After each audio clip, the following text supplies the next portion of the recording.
Hi guys, this is Lisa with Phillips Chevrolet in Frankfort. I'm going to be going over the 2018 Chevrolet Impala Premier. I'm going to show you how to use Valet Mode on a 18 Premier Impala. So you want to make sure you go to Settings. We'll go to Valet Mode. All you have to do is put in the code. So we'll do 1, 2, 3, 4. We're going to enter it, then they're going to ask you to re-enter the code. So 1, 2, 3, 4, one more time, then you press lock. Now, once this is locked, it's pretty much going to lock you out of both screens. So this Chevy MyLink system, nobody's going to be able to pair their Bluetooth, use your navigation, see any of your automated text messages, or mess with your radio, anything like that.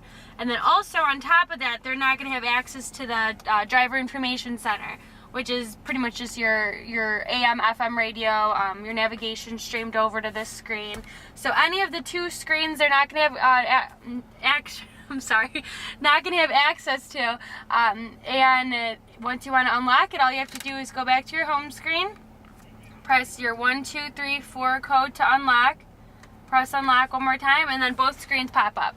Now you're just going to use this when you pull up to like a restaurant, movie theater, anything like that, and you don't want the valet driver to get into any of your screens.